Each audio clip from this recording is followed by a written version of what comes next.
The UK Home Office is spending over $600,000 a day on empty hotel beds. This is being done to maintain a buffer space for asylum seekers. Home Office officials told the Commons Public Accounts Committee that 5,000 beds were booked across the country. The UK Home Office officials said that these spare beds were needed to cope with sudden surges of migrants. Earlier in November, hundreds of asylum seekers were illegally held in a processing centre at Manston. Manston was supposed to hold up to 1,600 people seeking asylum, but for about 24 hours while they went under security checks. But conditions quickly deteriorated after the numbers rose to 4,000 people. Infectious diseases like diphtheria and bursts of violence adversely affected the asylum seekers. Sir Matthew Rycroft, the Home Office's senior-most civil servant, said that a buffer was necessary after the Manston episode.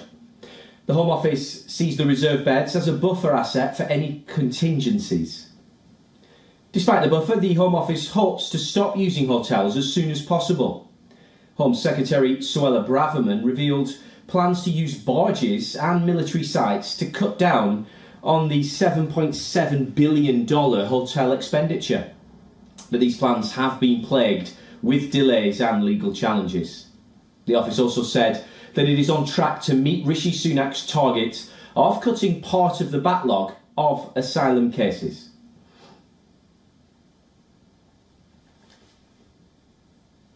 Well, for more on this, we're joined by our correspondent Alex Isaac, joining us live from London. And Alex, obviously a controversial issue, the asylum seeker scenario in the UK. Give us your assessment on this latest news. Yes, it is absolutely controversial, and it really does depend on who you're speaking to whether or not anything is actually being successfully done to help illegal migrants or those who are legally seeking asylum within the country. Now, there is a report that 5,000 beds were being put aside just in case there was this upsurge in migrants crossing the channel, but it did actually come as quite a surprise to many of those in the House that they thought that was a bit too many to be putting one side. We're spending what we understand about £6 million per day on asylum seekers, hotels, and of course staff as well, who are looking after all the processes. That's an awful lot of money, and it doesn't seem like there's anything proactive that's happening. We have this immigration bill that's now headed back to the Commons, and it has a few changes in it since it went to the House of Lords. Some of those amendments are about trafficking and making sure that children are protected. And many people still believe that that's just not enough, that having this outright immigration bill coming in, migration bill, is not necessarily good for helping anybody, and it's not actually set in stone exactly what will be done to those that are coming over. But right now it is all about that money, and it's about how much it's costing the UK taxpayer, because of what it comes down to it, that is where the divisive situation occurs, because many people on the streets, they really feel for those who need that safe asylum, but for those illegal immigrants that are coming over, they've had enough, and it's extremely frustrating, especially now they'll be hearing that more money is being put aside and spent on empty hotel rooms. But of course, that critical incident at Manston that we just mentioned, where a place suitable for 1,600 people was all of a sudden swamped with 4,000, what is the alternative to having a buffer of hotel beds? What are the likes of Suella Braverman proposing?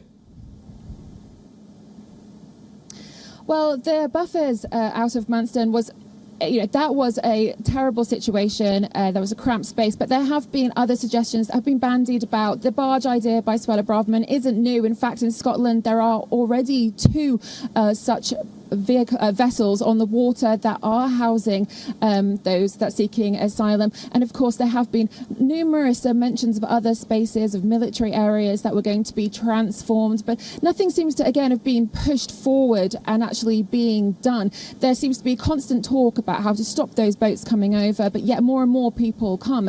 And Rishi Sunak did say that's one of his 5 priorities, and he really does seem that he wants to do something, but at the moment the alternatives just haven't come about yet. And the people of the UK are frustrated. We saw not too long ago that there was protests in one of the small towns that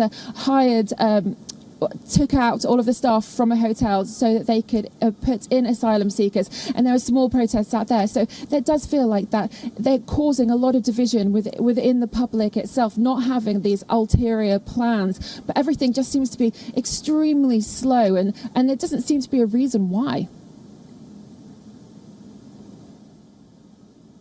Alex Isaac, many thanks for your insight there. Alex Isaac, our reporter in London.